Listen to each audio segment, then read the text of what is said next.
ফিলিস্তিনের অবরুদ্ধ গাজায় ইসরায়েলি বাহিনীর সঙ্গে তুমুল লড়াই চলছে। হামাসের সঙ্গে লড়াইয়ে অন্তত ৫ ইসরায়েলি সেনা নিহত হয়েছেন।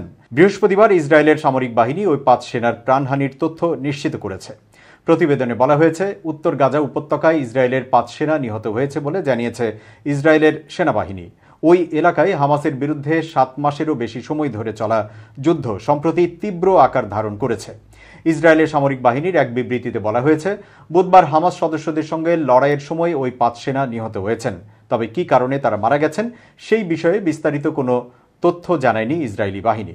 গত বছরের ৭ অক্টোবর ইসরায়েলের উত্তরাঞ্চলে ঢুকে ১,২০০ জনেরও বেশি মানুষকে হত্যা করেন গাজার ক্ষমতাসীন গোষ্ঠী হামাসের সদস্যরা।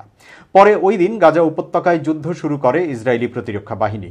এরপর গত ২৭ অক্টোবর থেকে গাজায় একযোগে স্থল, আকাশ ও সমুদ্র পথে সামরিক অভিযান শুরু করে ইসরায়েল।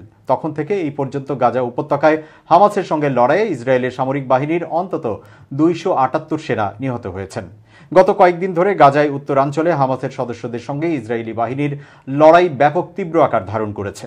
ইসরায়েলের সেনাবাহিনীর একজন মুখপাত্র বলেন, ফিলিস্তিনি সশস্ত্র গোষ্ঠী হামাসের ঘাঁটি গুঁড়িয়ে দেওয়ার পর সেখানে সম্প্রতি আবারও সংঘটিত হচ্ছে, যে কারণে সেখানে হামাসের বিরুদ্ধে আবারও জোরালো আক্রমণ শুরু করা হয়েছে।